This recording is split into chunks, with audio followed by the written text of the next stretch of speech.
So this is the brand new XGIMI MoGo 4. Now this could be the funnest projector on the market at the moment, but now it has a friend. This has now got a twin, and it's laser. This is the MoGo Series 4 laser version. So now we have two, an LED version and a triple laser version. Now what I love about these type of projectors is that you can literally use them anywhere. A bedroom ceiling, you get an incredible big screen. A bathroom, you can even keep up to date with TV, the side of a house, or maybe even the side of a car. You can take them anywhere. And as this shows, you don't even need to have a screen. This is a brilliant little device. Let me show you and tell you a lot more about it. Don't forget to hit the red button to subscribe and give this video a thumbs up and click the notification bell to get my next video first. I'm not going to spend too long going through the unboxing. These two projectors look almost identical. Now there are various different accessories and different packs that you can get, and I'll explain that a little bit later. But let's look at the stars of the show. I really like that just because one is cheaper than the other, they haven't made that one inferior in terms of its look and its build quality. It's pretty much identical. Each projector comes with two remote controls, a normal standard one like this and also a keyring one like this, which has limited function, but is infrared and works really well. This is a standard Bluetooth one and it's got access to your shortcut buttons, and it is also backlit to some of the buttons, which is a nice touch. In my opinion, the design of this projector is definitely a step forward from the MoGo 3 from last year. This looks just a lot more modern, a lot more refined, and the build quality is as good. It really does look stunning. As you'd expect with XGIMI, they do make incredible projectors. The speaker system is from Harman Kardon again, and it sounds pretty good for the size of the projector. Speaking of size, it fits into a bag comfortably, and turning it on is as simple as sliding up from the base, and then it will start automatically. And it does start after just a few seconds. And this is exactly how you can have this projector operating. You don't need anything else with it. The stand obviously is flexible. You can turn it around and you can move it up and down easily. And for the size comparison, well, it's about the same size as a normal flask of drink. One accessory I definitely recommend is the innovative 2-in-1 built-in power bank and charging stand. A simple one-click operation will allow you to release the projector from it, and then you could just drop it down on top and it automatically clicks and you're ready to go. So the stand will add 2.5 hours in eco mode, and that adds to the 2.5 hours with the battery, giving you a total of up to 5 hours of movie time, which is great. Another thing that I really like and just a little bit of fun are these creative filters. Now, there's 4 in the pack that I've got. They're all slightly different. I'll show you them all in just a second, but they're really quite clever. They just snap onto the front of the projector, and then providing you've got the app installed, it will automatically launch into the app and into the individual creative filter that each one of these corresponds to. And it gives you different themes, as you can see from the next shots coming up. The lunar one is the moon. Now, if you do scroll, you can get different moons. You can get half moon, for instance. There's a sunset one, there's a ripple one, and there's also a dreamscape one, which gives you just a type of weirdy type of this type of vibe. And with the remote control, you can scroll through and change the vibe slightly. So if you're into this type of thing, it's not really my thing if I'm honest, but it's just a nice thing that you can have to give your room a different mood.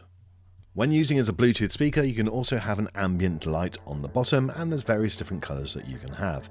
And this will then react to the music that's playing via the two 6-watt Harman Kardon speakers. Both of these projectors are of a high enough quality that they can be used on a standard drop-down screen, whether that be 80 or 100 inches. It's recommended up to 120 inches, but I think the real fun comes with these type of projectors of projecting onto something a little bit different. Here I'm projecting against my kitchen units, and the picture is incredibly good. I once watched a football match just like that, and here in my wife's craft room, well, just on a plywood wall, again, it is perfectly watchable.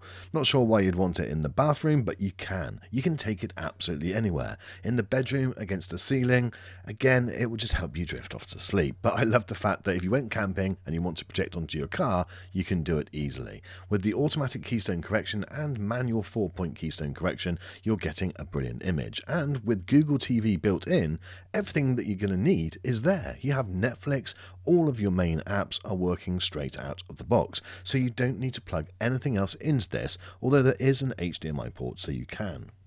These projectors, with or without the additional stand, will also be perfect for outdoor movie nights. With 2.5 hours just with the projector and another 2.5 hours with the stand, it will go all night long in eco mode.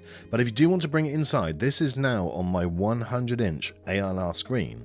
It is incredible what you're getting. I'm going to put them side by side in just a second, but as you can see, the image quality is still pretty good. So side by side, the laser is on the right and the LED is on the left. Now, one thing that I noticed straight away is that I was getting far better color accuracy with the laser. This does support 110% of the BT 2020 color gamut. The other thing that I noticed immediately with the LED is that you are getting far more light bleed. If you look around the edge of the square, you're getting a lot more bleed around there. Both of them have great lenses. It is super sharp in all four corners. There's not going to be any issue there. And when I ran my colors test, you can see that there is some slight differences. You're getting the brighter image on the laser. That's 550 ISO lumens, but I felt that it didn't seem 100 lumens difference on the LED. The LED on the left is giving you a little bit maybe of a brighter spot in the middle and slightly darker on the edges, whereas you're not getting that so much on the laser. Another area where the laser performs far better than the LED projector is in black level delivery. The blacks are far more inky and darker than with the LED, and I guess you would expect that. However, I do have to say I think the LED projector performed better than I was expecting, and I thought that there would probably be a bigger difference in quality than what I'm seeing when they're side by side. I think the one thing which would probably make me go for the laser over the LED though is that light bleed. It is very, very noticeable and something which you may have to consider yourself. This is what it looks like when I've opened the blinds, and you can see again they're not really designed to be in bright rooms, but they're watchable. They're still delivering a picture, and as I slowly shut the blinds, you'll see that the pictures get better and better. And I don't think you have to have a pitch black room for these to perform well. As long as you've got a fairly light controlled area where you can just like shut a blind or shut the curtains, then this is going to be perfectly fine for both of these projectors. XGIMI have actually given this helpful guide so that you can see for the smaller the picture that you have will affect the amount of light control you need to have. So a 40-inch screen, for instance, you can have that in a bright room with no closed curtains, but if you want to go all the way to 120 inches, then you need much more light control. So my friends, in summary, these are some of the funnest projectors that I've looked at in a while. They really do deliver exactly what they're meant to. They're meant to just be fun that you can take anywhere, throw them in a bag, have them starting within just a few seconds, not needing loads of accessories, but the accessories that do come with this definitely enhance it. That stand, for instance, for me is a no-brainer.